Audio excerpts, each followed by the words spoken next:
J'en viens à la première partie. Sur le parvis de la cathédrale de Nantes, le contexte dans lequel nous sommes. Ce sera bref, il y aurait trop de choses à dire. Les Nantais se souviennent sans doute du dessin du parvis de la cathédrale en 1962. Il a sans doute changé. Comme ont changé les passants nombreux qui aujourd'hui le traversent. Ne pouvant pas développer, je me contente d'évoquer quelques situations. N'oublions pas d'abord que depuis 1962, notre diocèse s'est accru de près de 400 000 habitants. Il y avait 800 000 en 1962, plus d'1 200 000 aujourd'hui. Peut-être par contre, était-il plus jeune globalement que ce que nous sommes aujourd'hui, puisque les chiffres, pardonnez-moi d'en évoquer quelques-uns, mais je serai assez bref, les chiffres évoquent en 1962 le tiers de la population du département avait moins de 20 ans. Ce que je veux souligner dans un premier temps, c'est que depuis le milieu du XXe siècle, nous assistons à une sorte d'accélération de l'histoire sans pareil, sans commune mesure avec les périodes qui ont précédé. Ce sont les évolutions considérables autour de nos villes, l'urbanisation croissante, les mutations considérables du monde agricole depuis 1962, le niveau de vie des familles qui a cru. Il faut penser au confort des logements, par exemple. Vatican II ne devinait qu'à peine l'avènement de la mondialisation des économies. Après les 30 glorieuses, ces années pendant lesquelles le concile va se dérouler, on décline le mot crise de tant de manières aujourd'hui. Inquiétude sur l'emploi, problème du logement, situation financière difficile de certains pays. Un contexte différent aujourd'hui de celui de 62. Dans son testament, deuxième point, Paul VI définissait le monde qu'il quittait comme un monde terrible et magnifique. Ce monde, de plus en plus séduit par la technologie et les connaissances scientifiques. C'est magnifique de voir se développer la médecine et les avancées de la biologie appliquées au corps humain, l'informatique, l'Internet, les communications de toutes sortes. Depuis le siècle des Lumières, il y a une sorte de dogme qui habite nos cœurs et nos pensées. Le progrès technique entraîne le progrès de l'humanité. Cependant, avec notre époque, des interrogations par rapport à ce dogme. Elles surgissent par rapport au nucléaire, aux incidences de la technique sur l'environnement. Ce sont les questions écologiques actuelles, les questions sur la bioéthique, par exemple.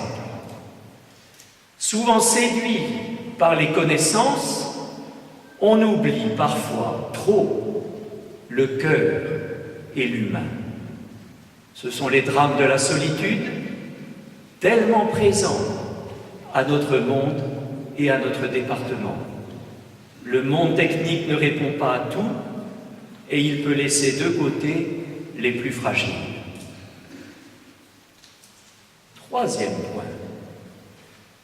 Sans doute non plus, le Concile Vatican II ne pouvait pas prévoir l'effacement des idéologies ni la chute du mur de Berlin. Il parlait encore d'athéisme. Rappelons-nous le livre du père de Lubac, publié en 1944, aussitôt à la fin de la guerre, le drame de l'humanisme athée.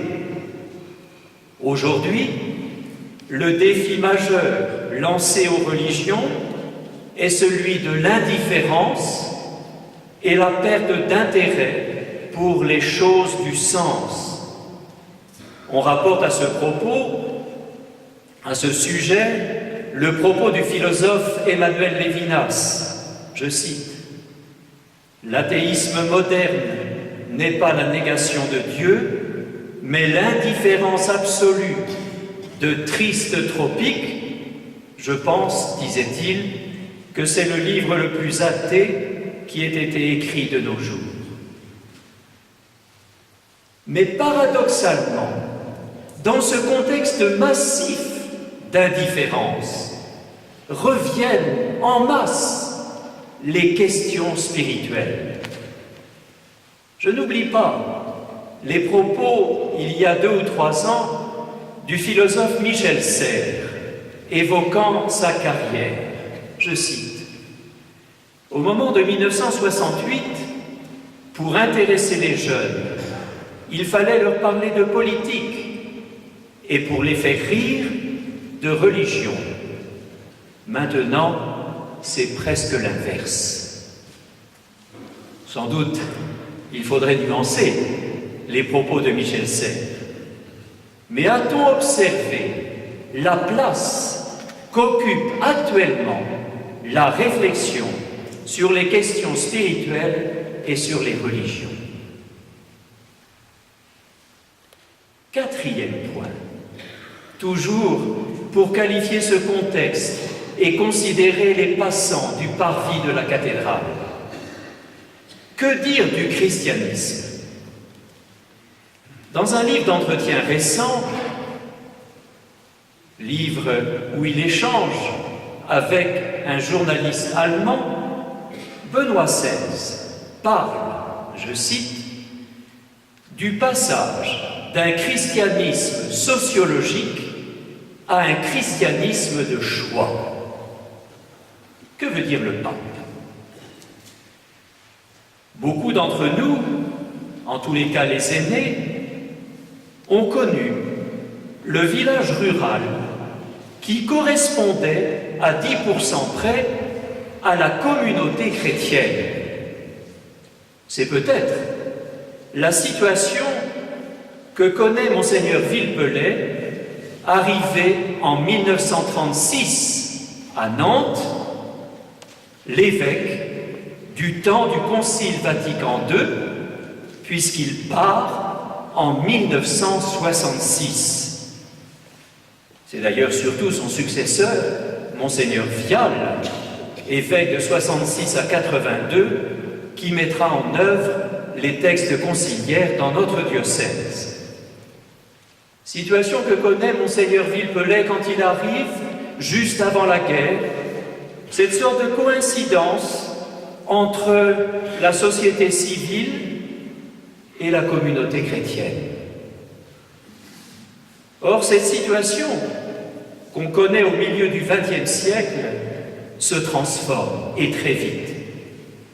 Nous voyons se développer des modes de vie chrétienne qui ne sont plus liés à une structure sociale de la même façon, parce que les structures sociales, en particulier le village rural, se sont elles-mêmes transformées. Cela n'empêche pas l'Église d'être présente, mais d'une autre façon. Il ne faut pas juger en effet de la situation présente de l'Église à partir de ce que nous avons perdu, c'est-à-dire de cette coïncidence entre la communauté chrétienne et la société civile, mais à partir, et ce sera mon regard, à partir de ce que l'Évangile est en train de produire dans le monde, dans notre diocèse. Dans cette situation que nous connaissons actuellement, où la communauté chrétienne ne coïncide plus avec la société civile, les conformismes ne jouent plus pareil. On ne va pas à la messe le dimanche parce que tout le monde y va et que la voisine dirait « pourquoi lui n'y est pas allé.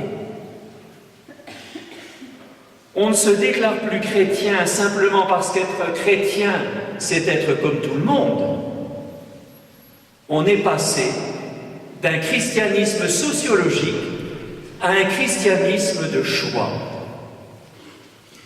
Ce qu'est un christianisme de choix, c'est un christianisme dans lequel la liberté, l'implication personnelle est beaucoup plus forte, se remarque davantage qu'avant. J'ai ainsi des témoignages multiples de ce christianisme de choix dans les lettres des confirmants du diocèse de Nantes. Vous savez qu'ils sont environ chaque année 1 millier de jeunes adolescents. Combien me disent, dans la lettre qu'ils m'adressent, je demande la confirmation, c'est un choix, je l'ai voulu. Non pas qu'il n'y ait aucune influence des parents, c'est trop clair, d'ailleurs eux-mêmes le disent, mais ils expriment ce qu'ils voient, à la différence de leurs camarades, de la majorité de leurs camarades, ils demandent le sacrement de confirmation. Christianisme, passer d'un christianisme sociologique à un christianisme de choix. J'en viens au concile.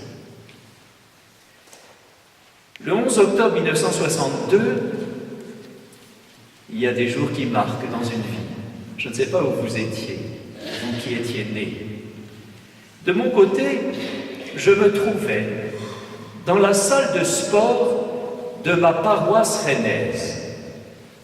Le vicaire avait loué une télévision et convoqué les enfants et les jeunes des mouvements de la paroisse pour regarder ensemble l'ouverture du concile. C'est ainsi que je me trouve témoin de cette célébration. À un moment, je vois ce prêtre, saisi par l'émotion, se mettre à pleurer. Enfant, j'avais 10 ans, je devine alors qu'il se passe quelque chose d'important, mais je ne savais pas quoi. 50 ans après, je dois dire que c'est la même émotion qui m'habitait lorsque le 25 octobre 2009, j'entre dans la cathédrale de Nantes pour l'accueil de tout le diocèse. Je me trouve dans le narthex et je découvre étonné la foule présente de prêtres, de diacres, de laïcs, de personnes consacrées. Cette foule est pour moi le signe vivant des fruits du Concile Vatican II dans notre diocèse. Alors, je vous invite à entrer avec moi dans cette cathédrale. Cette cathédrale faite de pierres vivantes. J'ai en tête cette foule présente le 25 octobre 2009.